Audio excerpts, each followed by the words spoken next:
Okay.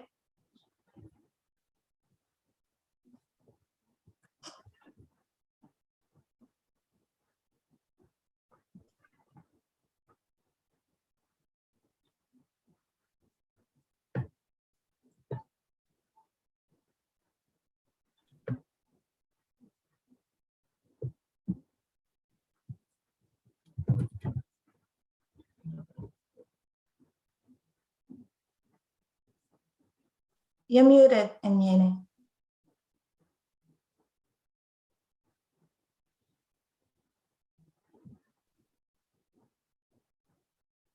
There you go. Sorry about that. Hello, everyone. Welcome to the last career coaching webinar for the winter 2022 cohort of the Hamoye Data Science Internship. I'd like to welcome to the session everyone present, our incredible interns who have made it this far. A big congratulations to you for the grit and excellence you've displayed so far. I'd also like to welcome all.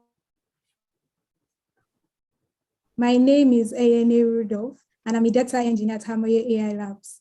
I'm joining you from Akwa Ibom, Nigeria, and I'll be your host for this session.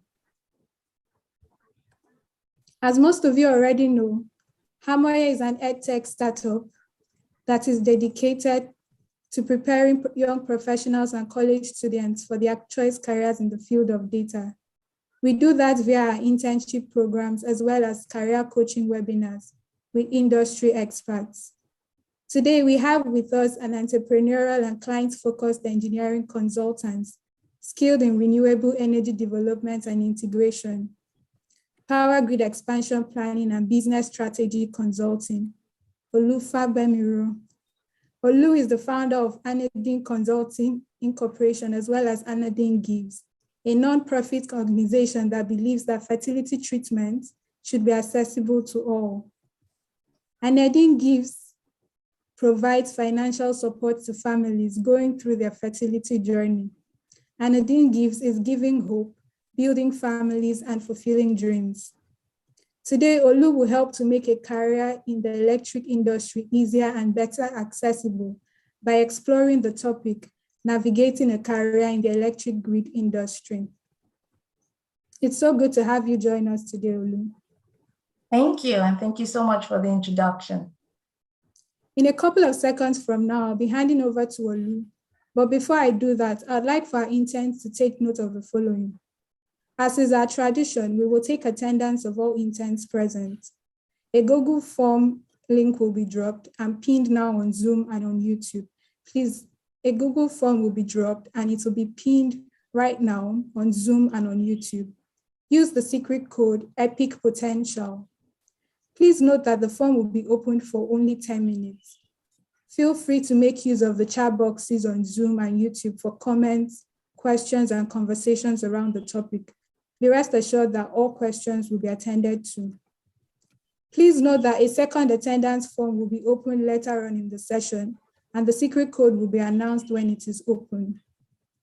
You will only be considered present if you fill both forms. It's with much pleasure and anticipation, beloved interns, Hamoye fellows, and invited participants, that I hand over the mic and control to our resource person, an electric industry expert, Olu Fabemiro. I'm really sorry if I butchered the name. That's okay. All right, thank you so much for the introduction, Nyene. I really appreciate it. And I hope I didn't butcher your name either. That's fine. You've introduced me quite amazingly, so thank you for that. I won't go over that introduction myself. When the founders of Hamoye asked me to have this conversation with the Hamoye interns, first I said, why not? Yes, of course. And then I thought, well, they're data scientists and data engineers, and I'm an electrical engineer, specifically an electrical engineer in the electric grid system planning. How can I relay my experience with you? So what I've done is I have put together a little bit of information that I hope will introduce you to the side of the electric grid that I operate in. I'll introduce my career at in the last 20 plus years, and talk about a few career nuggets. So something I'd like to start off with is that I'm not a data scientist or data engineer. So your technical questions in that area I may not be able to answer. I'm also not a career coach, but I do have a number of years of experience. So I hope to be able to impart some of that today. I will keep this conversation light, and I'm sure Nyene, you will moderate the questions. So I hope that people will be free to ask me whatever questions, and I'll try my best to answer them. Can everyone see the screen that I'm sharing at this time? Yes, we can. Okay, great. So I'm going to get started now. So as I said, I'm an electrical engineer. Specifically, I'm a system planner. So I do want to start this conversation by talking about information and the power grid. After that, I'm going to run you through a really, what I think, an interesting timeline of my career, and specifically some defining moments in my career. Then I would like to talk about those career nuggets, things that I've picked up over time from experience, from dealing with people, from having mentors, from some of the books that I, have enjoyed and learned from. And then I'll take some of your questions at the end. Today, I'm actually I know Nyene is in Nigeria. I'm talking here from Seattle, Washington. It's the great city of Seattle. It is about 7 a.m. here, so I'm trying to wake up. Bear with me. All right, let's get started. The electric grid industry. In the electric grid industry, data visibility and timely information help to create what we call reliable, efficient, and sustainable power delivery and use, right?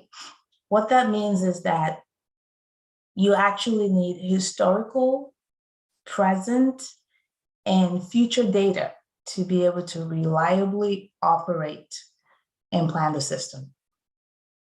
Most of you have different definitions for what information is. I'm sure your data science and data engineers have your definition. From my perspective, information about the grid is really data that is processed, organized, and can be used for specific purposes, right? Data by itself is not useful if it's not processed, analyzed, organized in some manner that reveals information that can be used for a specific purpose. In the electric grid, that is not different. Most people, when they think about the electric grid, think about this type of layout, right? Most of you notice generating plants. Some could be wind farms, solar panels. We have the traditional gas turbines and the coal plants, much of which are being phased out. You hear of nuclear plants as well, right?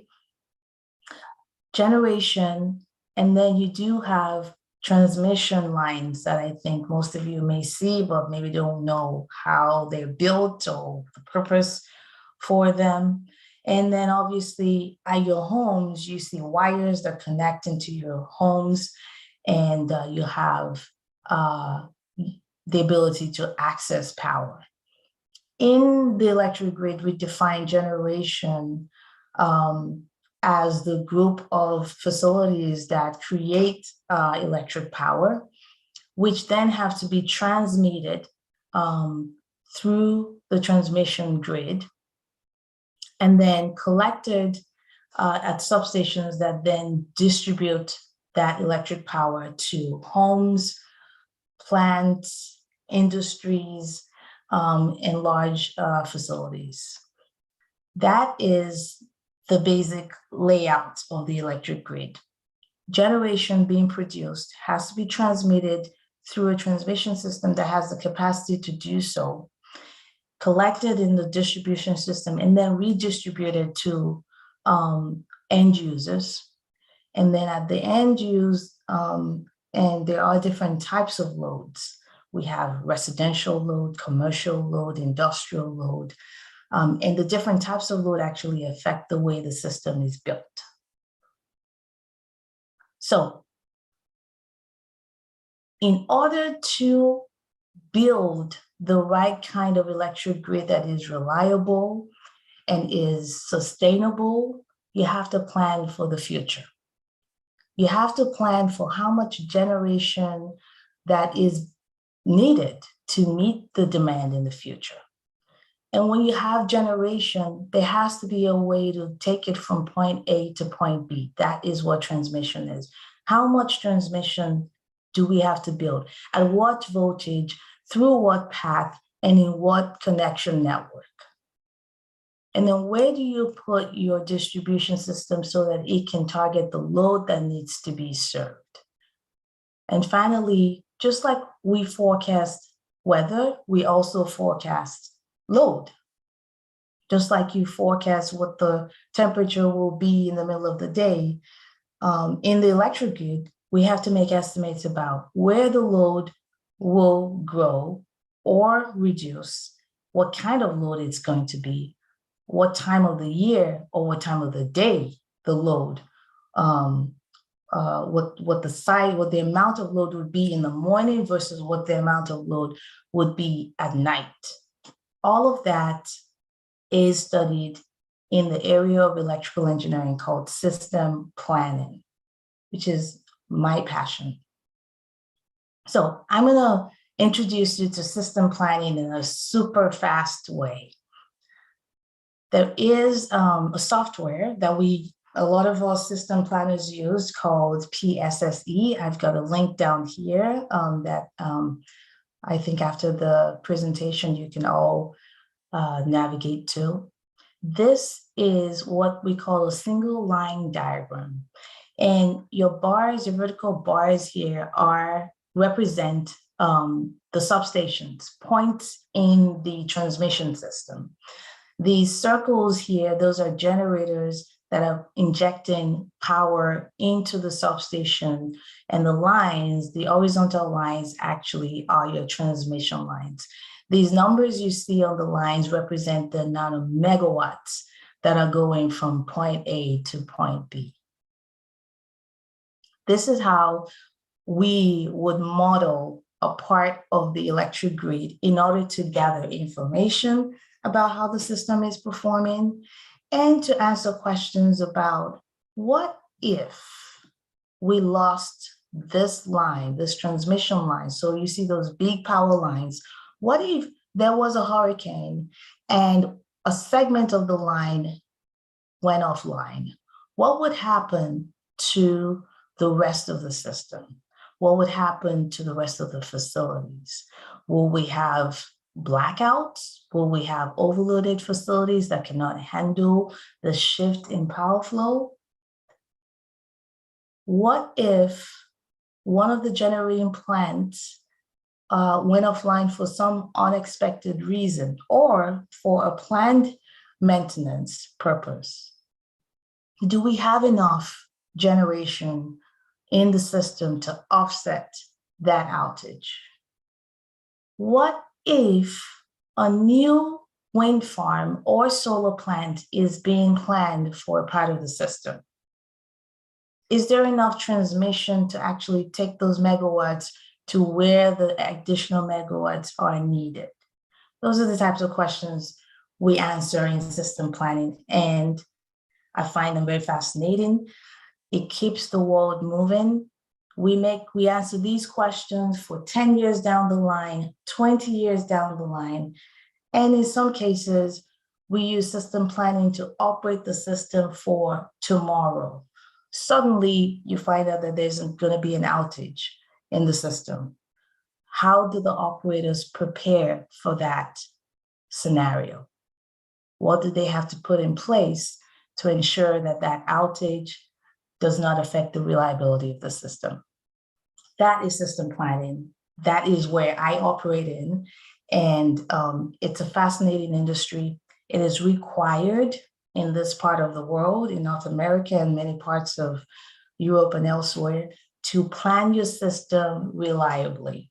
The government actually has entities in place that require this type of assessment on a regular basis. And before big transmission or any transmission facilities can be built, they have to go through some specific system planning studies that have to be approved ahead of time. So this part of the electric grid industry is often called the conceptual phase of projects.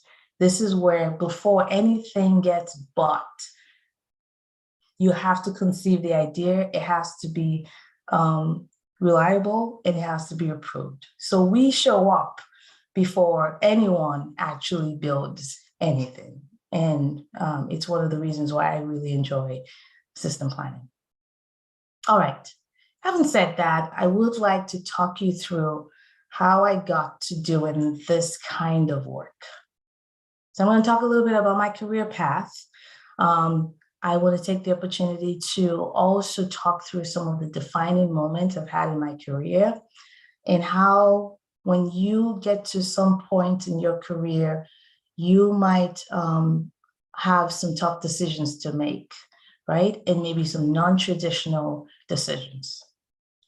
So I'm going to start from the beginning. So 1998, I enrolled in the engineering program at the University of Saskatchewan in Saskatchewan, Canada. The engineering program, when I got into the engineering program, I actually thought I would become a civil engineer.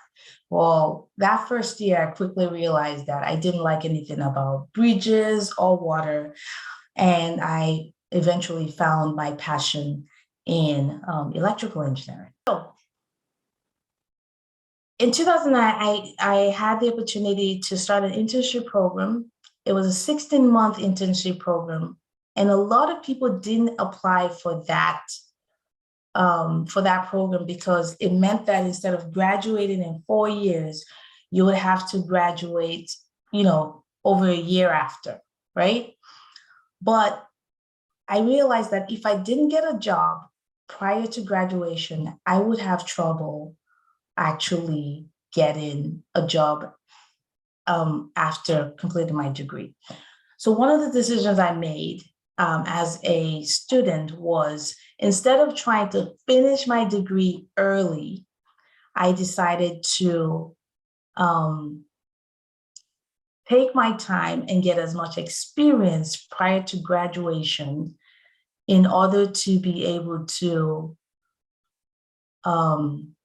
get as much experience while in college, and that way I would be able to compete properly at graduation. I'm just going to let this play out.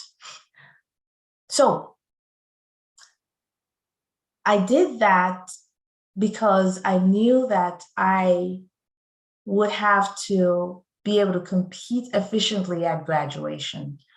And what I found was, after getting my internship, after finishing my internship, I was able to easily get a job between 2001 and 2004. When I graduated, I had a summer position. The other benefit I had, and you are all going through your internship program right now, the other benefit I had during my 16-month internship program was I was able to develop relationships in the industry before graduating, right? I was able to acquire soft skills that are required for a new graduate. And I had the opportunity to really ask myself if that company was the kind of company I would like to work at graduation. So doing an internship is very beneficial in so many ways. It may take longer to actually get your degree, but ultimately it gives you the opportunity to ask and get information about how you want to proceed in your career. So in 2004 is when I graduated. It actually took me 6 years to graduate from a traditional 4-year program, because I took the internship path, and also because along the way, I discovered that I really liked programming. I'd never actually used the computer before 98, but in my first year of engineering, I took my first computer science Fortran class. It was Fortran, not Python. It was Fortran, and I truly enjoyed it and decided I would get a second degree in parallel with my engineering degree, because why not, right? So oftentimes you plan your future, but I think that when you take opportunities along the way, you can end up maybe somewhere a little differently than you planned. My plan was 4 years in and I would be out, but I ultimately spent 6 years in college. After my graduation, you notice here that I went from an ACO Electric and left for another company called ISO.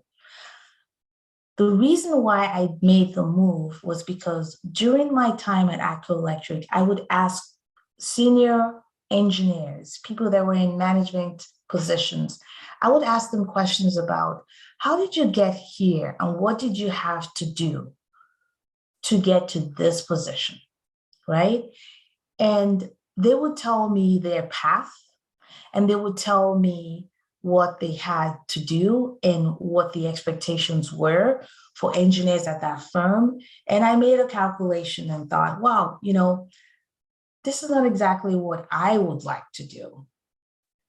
And oftentimes when you're younger in your career, you have an idea of what a company would offer you, but asking people that have been there already, learning from their experience, helps you to make some quick decisions about whether or not you need to stay where you are or make a move to go somewhere else. So that's how I ended up at ACO Electric and moved over to the ISO.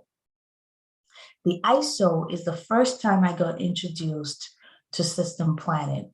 That role was mostly what we call outage planning. Every week, we would assess maintenance outages that were planned for the system, and we would collect a set of mitigation plans for system operators to have in place during the maintenance outage. That role prepared me for what ultimately became one of the most significant decisions of my career. While I worked at the ISO, a consulting firm called Burns & McDonnell, that was a consultant for the ISO, reached out to me and interviewed me while I lived in Canada. They took me out to dinner and they said, you know the Alberta electric system so well, we want you to come and work for us. So here I was in Canada doing system planning, and suddenly this firm realized that the knowledge I had about the Alberta system was going to be valuable to them. So I picked up and left the country to move to Burns McDonnell. This was where I went from being in the utility space of the electric grid to moving into the consultant phase of the electric grid. This is where a lot of consultants exist in this space, especially in the design and construction phase, but also in the area that I operate in, which is system planning. Immediately after moving to the US, I decided I would get an MBA because I've always had an entrepreneurial streak, but I never actually knew enough about business to be able to make a move like that. So I thought, I'm going to take the opportunity while I can, and I'm going to get an MBA, right? I'm not saying that you have to get an MBA, actually, to be a good entrepreneur. I think that you should have business training. I'm not necessarily advocating for a degree in business administration necessarily. But what I did find during my MBA time was I got a lot of practice in communication, which I didn't get up until that point. Most engineers are not known for being very good communicators or speakers or, being personable, right? But the MBA program forced me to communicate in a way that I hadn't had the opportunity. And that's some of the benefits of going through a program like that, is there is repeated practice of communicating your idea, receiving information, processing it, and then communicating it back again. That experience over that 3-year period gave me the opportunity to get better in the area of communication. In 2012, I finally graduated and I made a move to a different office, but within the same company. So if you recall, 2008, I started working at Burns McDonnell. So now it had been 4 years and I was still at the same company, the longest time I'd been at a firm. Most people, when they graduate from an MBA program, want to change careers and join a new firm.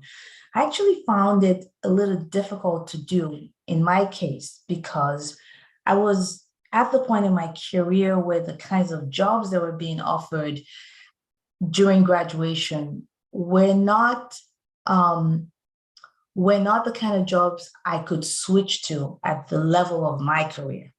So I felt a little bit stuck in a way where I felt that I'd spent all this thousands of dollars getting an MBA degree, but then I didn't know what to do with it, right? So I started a conversation internally at Burns McDonnell with my direct supervisors and vice presidents. And I said, I just went through this process of acquiring what I believe is useful knowledge and useful skills. And I just don't want to keep on with the path that I started on. I have to use this in a way that benefits you, the firm, and also me from a compensation perspective. So that's one of the things that I think is important, is having conversations about your career with, as you do your job. Those conversations should be able to outline what people want from you and also what you expect from your firm. So those conversations led me to changes in my role at Burns McDonnell, ultimately up to the point in 2017 where I was leading a department of electric system engineers in Houston, Texas. In 2017, I decided it was time for me to start my own firm. I had acquired enough business knowledge about how to run a system, a firm that could provide the kind of services that I had spent, almost 9 years giving to clients.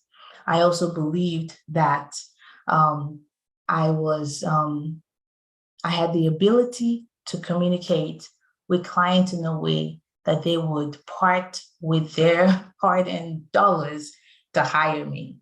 Now, was it an easy decision to quit a really good job and start a firm and not really know if I would be successful? It was a very difficult decision.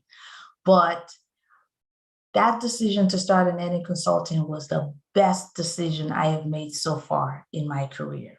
It was the time when I really felt that I had moved into not just a phase of entrepreneurship, but a phase of innovation where I could start everything from scratch and where I could bring ideas to reality on my own. And I think that for folks that are that entrepreneurial spirit, the ability to do something from nothing is what drives us. So in the last 5 years, I've been running a very successful consulting firm called An Consultant. A year after I did, just about a year and a half after I did that, I founded a nonprofit, and Yene talked about, to give back to a community of people that experience issues conceiving. And we give fertility grants to families also in Lagos, Nigeria. We started it in Houston, Texas, and in Seattle, Washington. And last year, we actually started giving families in Nigeria grants as well. So it is 2022 today, and I am in the process of reintroducing An Consulting to our clients with a brand change, with expanding services and reaching clients in different spaces. So that is my career in a way that I hope that you have learned a little bit about some of the some of the decisions you might make and how that may change your career path significantly. Now that we've done that, I do want to spend some time giving you a few career nuggets. I grouped these nuggets into four spaces. The first one being communication. The second one, as a planner, obviously I have to talk about planning as well, planning your career. And then we have risk and strengths. Now, these are not supposed to be the all-inclusive list of career, advice that you might get from someone, but these are a few areas that I think are good for you to focus on initially. So, communication. Let's talk about communication. Communication is everything. It's written communication, it's nonverbal, it's verbal communication, which most people think about. Nonverbal communication, though, are things like, what do you wear in a situation? What's your body language? What kind of expressions and how do you treat people? That's all part of communication. So when you think of communication and getting better with communicating, don't limit it to how do you write an email or how do you speak. Think about how do you present yourself, because the way you present yourself is a form of communication as well. Now, one of the things that I believe in communication is being authentic, which means being true to yourself, right? Be clear and simple. If you want to say X, then say X. Oftentimes people use difficult words or big English to try to convey that maybe they're smarter than somebody. The fact is, being clear and simple gets your message across better, and people often remember things that are simple. The second thing is, it's obvious, but tell the truth, right?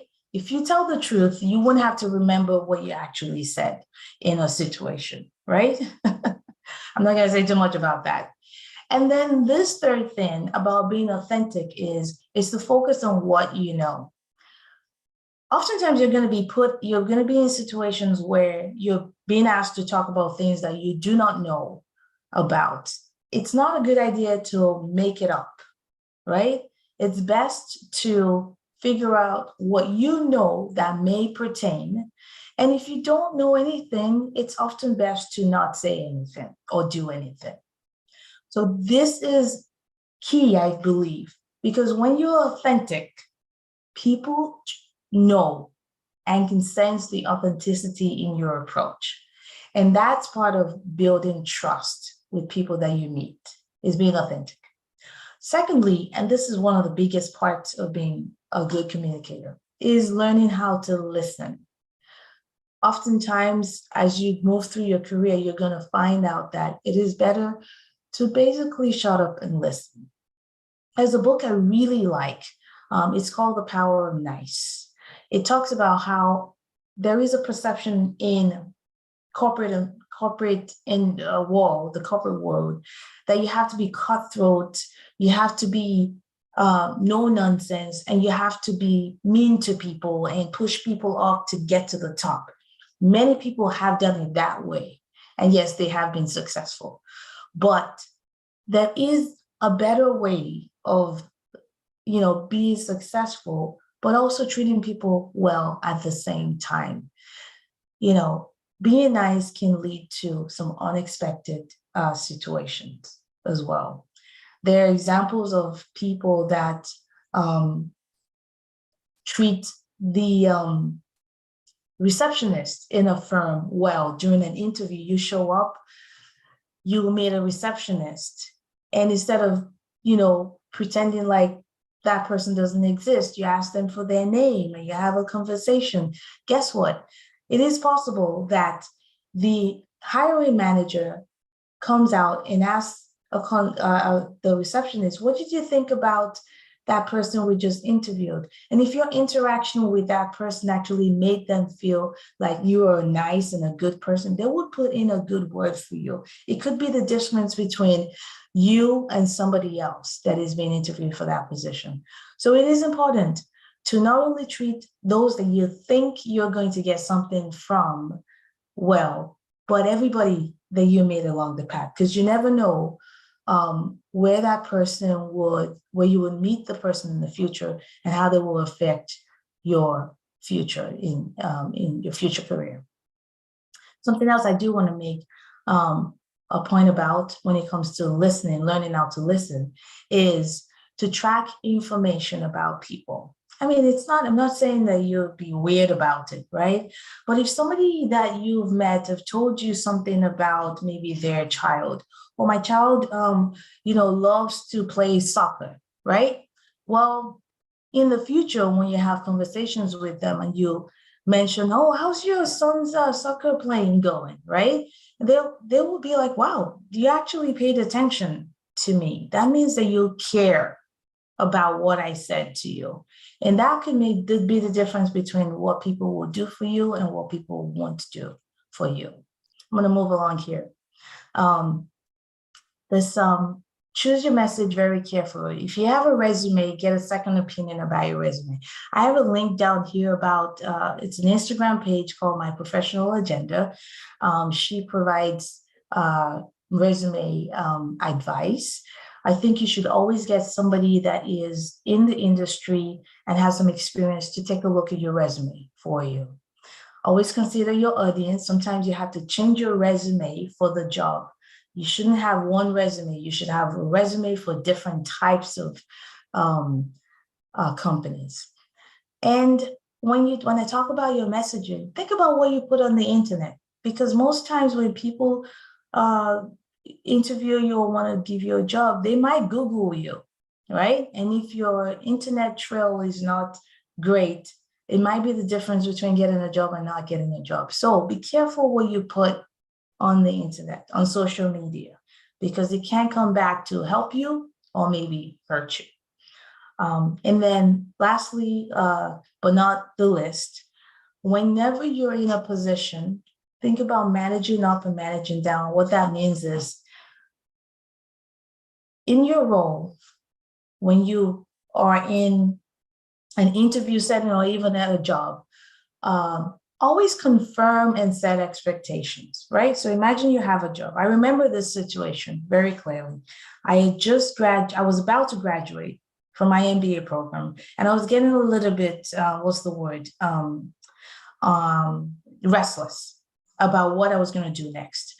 So I started this conversation with my vice president about expectations. I said, when I graduate, I want to understand what I can accomplish at the firm, but I also want to understand it in the context of what you need from someone like me. So we created a matrix of what the company wants and then what I needed. And we found a point of commonality. These types of conversations allow you to determine whether or not you are on the same page with your supervisors or not. It also helps you to build trust with those that you work with as well. All right, we have a few minutes left, so I'm going to move quickly. Next thing, can you hear me well still, Enyene? And in it? Yes, we can.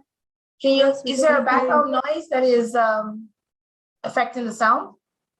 No, we can hear you just fine. Okay, great. Okay, great. All right. The next thing I want to talk about is planning. Now, I know that by looking at my career, it doesn't look like I planned it much. So when I talk about planning, I'm not necessarily talking about planning of 10 years ahead, because you never really know what opportunities you'll have, right? So when I talk about planning, it's about investing in yourself by acquiring knowledge about the industry that you're interested in, right? By learning what you are good at and focusing on that. I'll give you an example. So the NERC is a national organization here in North America for the electric grid. Anybody can find out information about the different regions in NERC, right? You can also attend public meetings in NERC. You can do that all by yourself. You don't need a particular job to do that. By attending these meetings, you actually will learn more about the industry that might actually help you when you end up in an interview. The other thing is, at the beginning of your career, you really want to get as much experience as possible. Sometimes you get a job and you think, wow, this is not my preferred job. But in every job opportunity, every time you're in a work environment is an opportunity for you to gain skills. And if it's not the skills you're gaining, it's an opportunity to learn how to work with people. And if it's not the people, it's an opportunity to learn how to operate in that specific environment. I never consider a job a wasted opportunity. Everything you do in your career, an internship, taking a course, every time you're in a space, you have to be thinking, what am I learning right now? What experience am I gaining? It's not only the obvious experience, but also the legal parts of being in that particular job that makes a difference. When you're in early in your career and as you move on, continue to identify industries, companies, individuals that you admire and want to, emulate, right? And that would help you ask the right questions when you meet those people. One of the things I always do when I meet people that are ahead of me in my career is, how did you get here? What kind of decisions did you make? What were your challenges? Because it allows you to get an insight into whether or not that is the path you want to take. And you can learn from their mistakes as well, right? Okay, finally, and I think this is one of the, this is a really interesting take, is to take risks, right? What is risk? It's the possibility that something is going to go wrong, right? People have more dire definitions of risk. But, we all have these thoughts about, if I do this, what if it doesn't work out? What if I fail? I'll tell you this, I haven't met anyone that doesn't have a fear of failing. I have a fear of failing as well. The question is, you have to get to a point where you have to understand that you may not be comfortable, 100% comfortable to make good decisions, right? And a lot of people call that doing it afraid, right? And one of the things I'll say to you, for someone that has made tough decisions and I've taken big risks in my career, is that failure is on the path to success. Sometimes when you're trying to head somewhere, you will fail along that path because you need to learn some lessons along the path. So the idea that you will not fail is not realistic, right? So get comfortable with maybe not something not working out. because most successful people actually have a lot of failures as well. I do as well. When I decided to quit my job and start in any consulting, I was very afraid. In fact, the day I gave my resignation, my stomach was hurting so badly. I was having a physical reaction to how afraid I was of the decision I was making. But I also knew deep down that I had to make the decision. Otherwise, I would never know the answer to what if I actually succeeded this, right? Finally, I want to encourage you to focus on your strengths. I was very fortunate very early in my career to go through this Strength Finders program where you answer a series of questions and then they tell you your strengths, right? So this is one of them. They said I was an arranger, an achiever, that responsibility was important to me, focus, competition. With this kind of information, it allows you to kind of focus and pick your decisions, pick your steps carefully. If you know what you're good at, right, you're more likely to be successful at what you're good at. When you become successful at something, you have more confidence. The more confidence you have, the more success you have. The more success you have, the greater confidence you have. And you see how that goes, right? People that do things that they're good at are often successful. And people that are successful are often confident. It's a vicious cycle. So get out of the, focusing on what I'm not good at this and I'm not good at that. Yes, it's good to identify your weaknesses, but it's more important to capitalize on your strengths. And I hope that all of these career nuggets are beneficial to you. I'm looking forward to answering your questions. And I'm going to stop sharing here for a moment. And Yene. I'm going to get the questions to you. Okay. All right. So I just want to say thank you very much for quite the insightful session. I've learned a lot. One of the things I've learned amongst others is to not be afraid to take risk and don't fake it till you make it.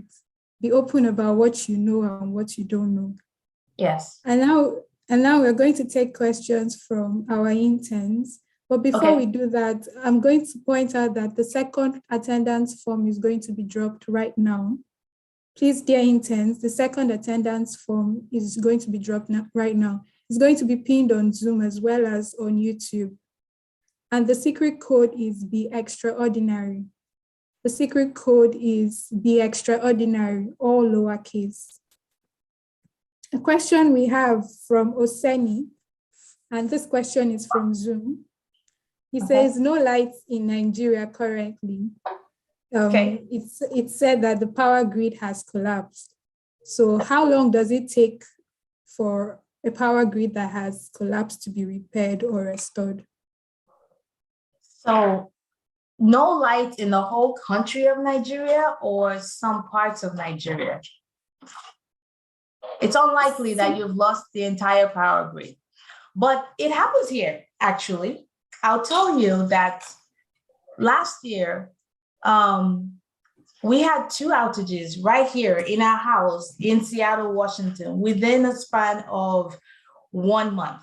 We lost power, so much so that I had to purchase a backup generator. So I don't want to give the impression that power outages don't happen in other parts of the world, but they actually don't happen at the scale that you're probably talking about in Nigeria. Now, how fast we call that a black stat situation where the grid has gone dark. How fast a company is able to restore power to the system has a lot to do with how good and how resilient the transmission system is, how good of a black stat restoration plan they have in place. That means what kind of load do you pick up? What part of the system do you pick up so you don't crash the system as you're trying to restart the system? So the answer to your question is not simple because it is highly dependent on what the resiliency and the reliability of the specific system is. I'll give you an example. Over here, there was a time where we had close to 12 hours of power loss right here in Seattle, in my house in Seattle, which is unheard of. And the reason is because there was actually a distribution line that somebody had driven into, which meant that they actually had to rebuild that facility. They had to bring a new pole and reinstall, reconnect the wires, and it took hours. So it's not an easy answer. I can't give you a good answer for how long that system would be restored, but it's very dependent on, how well the system has been planned. And Yene? Okay, thank you very much for that answer. Osenia, I hope that answers your question. Another question from Olivia is still from Zoom. Are you Canadian? If not, how did you end up in Canada? How can I go international with my career? Okay, I am Canadian now, but I was born in Nigeria, like many of you.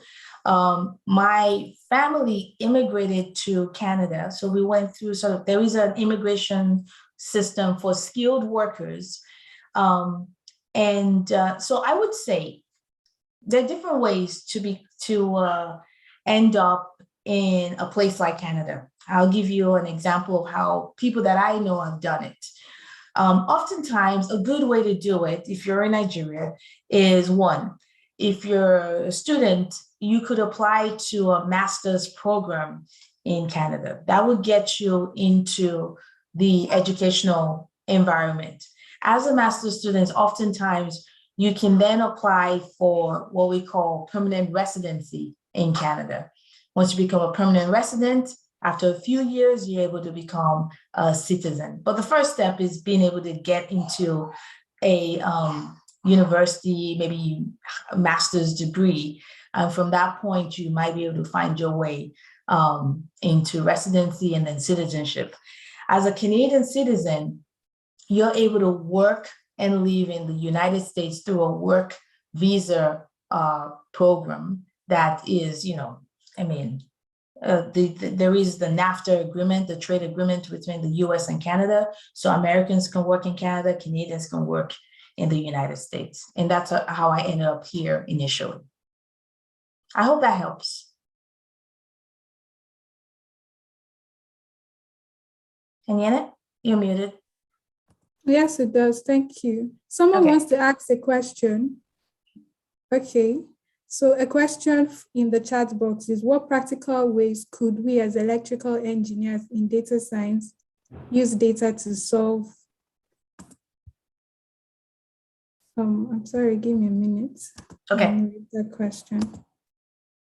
So what practical ways could we as electrical engineers in data science use data to solve the continued grid collapse, given the fact that the grid is already planned falling? The way the grid is planned here in North America is systems are planned years in advance. There is no way around it. There's no shortcut to it, basically. You have to be able to plan the grid in advance. Now, right now, Nigeria is at a disadvantage because right now, there isn't enough transmission, there isn't enough generation, there isn't enough distribution. So you have to have a phased approach for determining the need in the system. So this is the way I would do it if I was planning the grid to be more reliable in Nigeria. First of all, you have to identify the load in the system. I think the load in Nigeria is very difficult to identify because you have pockets of, the grid that are not even connected to the grid. You have people that,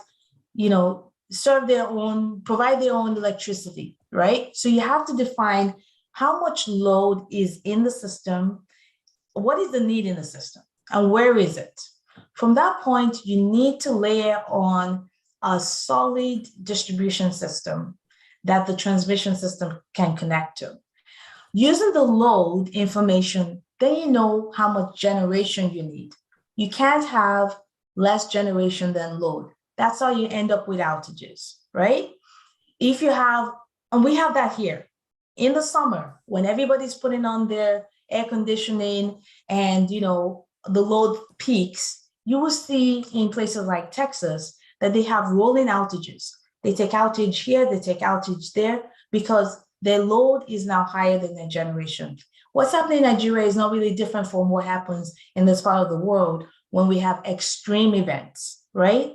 So planning the system is the way around solving the grid issues in Nigeria. It's not rocket science because it's been done everywhere else, but understanding how much load is needed will help you with determining how much generation is needed. You can model all of these scenarios, plan them out over time, but it takes investment. These facilities cost billions and billions and billions of dollars. Billions of dollars are spent every year in North America to maintain a reliable system. So the government has to be, willing to invest in the power grid. But I also think that people have to be willing to pay for power. Over here, we have to pay for electricity. It's not free, right? But it's a kind of a catch-22, because in places where electricity is not constant, you feel like, what am I paying for, right? But if electricity is constant, then you know that you're getting your money's worth. But not only that, industries can thrive, and you can plan for businesses and activities and whatnot. I remember growing up, and you wouldn't know when the power would go out, and so you'd iron all your uniform ahead of time and things like that. There are things that having constant power changes the way you live and your expectations for what you can do in the next moment. So planning is a very fundamental part that I think when it's missed, it results in a situation where the grid is just not reliable. I hope that helps. The answer is system plan. Okay, thank you very much. Aninin has a question rather. Please, can you explain how we can connect or combine AI and electric engineering? AI, artificial intelligence. There are some areas now where that's being done. So I'll give you an example. Now, there is, so how I talked about when there is too much load and not enough generation, right? Artificial intelligence is being used to determine when there is an imbalance about to happen between generation and load, such that in people's houses, you can start to switch off parts of their load in the house. So what I mean is, you might have, your air conditioning on, right? And then the grid, they know that they're about to get too much load and not enough generation. There are programs in place where you can sign up for that program, where the grid will automatically turn off some of your lights, turn off your air conditioning, turn off your furnace to bring the load down and allow the load and the generation to meet to prevent outages. That is artificial intelligence in a sense, where it's learning the behavior of the system as it's happening, and it's making decisions about it. And a lot of this they call this smart grid. If you go online, you see all kinds of ways, or the Internet of Things, IoT, smart grid, everything's being used in a way to prevent those types of blackout situations. and to improve the reliability of the system. I hope that helps. Okay, thank you very much. And we're going to take one last question because our Okay. time is fast spent. So a question from Emeka Ides from Zoom says, please, could you recommend professional courses, certifications, and associations you would advise a recent graduate looking to go into the energy industry to get? Okay, so if you are in Nigeria, for example, I know that there is a similar organization as the NERC. So if you just look for National Electric Reliability Corporation, you should be able to find an entity like that. Those are the guys that actually make the big decisions about what's going to get built. And they also have, this is where everybody sort of gets together. Over here in the United States, we have, in North America, we have entities that are called reliability coordinators. These are companies that coordinate the reliability of the system. This is a good place to find out who is responsible for the electric grid, right? Who are the people responsible? What companies are building transmission facilities? And do they meet publicly? Can I attend a meeting like this on the internet to learn about what those companies are? What are their projects? I have a link to NERC here in the presentation that we'll share later. You know, it gives you a lot of information about what the system, who are the players in the industry. And then from there, you can navigate to see what companies you might want to do further research on. Okay, thank you very much. We'll get that link across to the interns. At this point, I'm afraid it's time to call it a day. I want to thank you very much, Ma, for taking the time to engage us in this webinar. I'd also want to thank all our interns for joining this session. I want to thank the Hamoye team and Hamoye fellows and everyone who took part in this webinar. Thank you very much, Ma, for engaging us. Thank you. I had a really good time. I'm sorry that we ran out of time. I hope that I can do this again. We absolutely look forward to having you again. Thank you. And thank you, Inyene, for doing a wonderful job today. Great job. Thank you. And to all the Amoye people that are on, you guys have done a fantastic job. Thank you very much. And until next time, I want to say, do have a lovely weekend, guys. Okay, bye. Bye.